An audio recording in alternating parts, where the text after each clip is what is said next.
How to create a custom stop closeout order on Lightspeed Trader. The first step is to click on the settings gear. A settings gear can be found in the upper right-hand corner of each window on the platform. Click on the Custom Orders tab.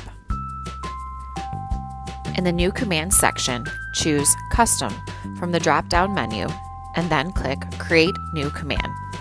This displays the custom order template. Enter a name for your custom order. Since we are creating a custom stop closeout order, we will name it Cells Stop Close.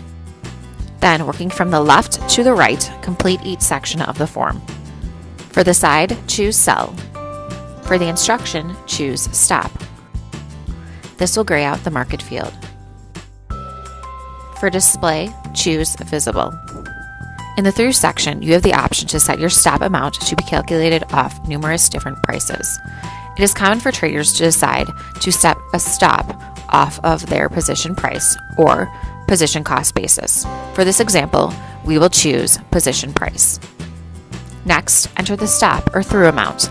In this example, we will enter 20 cents. In the next section, order size. In the with position to close section, choose closeout and then full position from the drop-down. You have the option to choose half position or quarter position. In the without position to close section, choose quantity and 0. This means that if you enter a hotkey for a stock that you do not have a position in, the custom order will do nothing.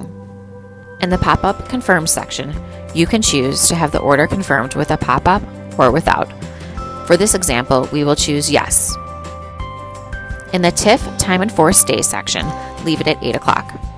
Click Done. You will see the custom command we created listed in the All Commands section.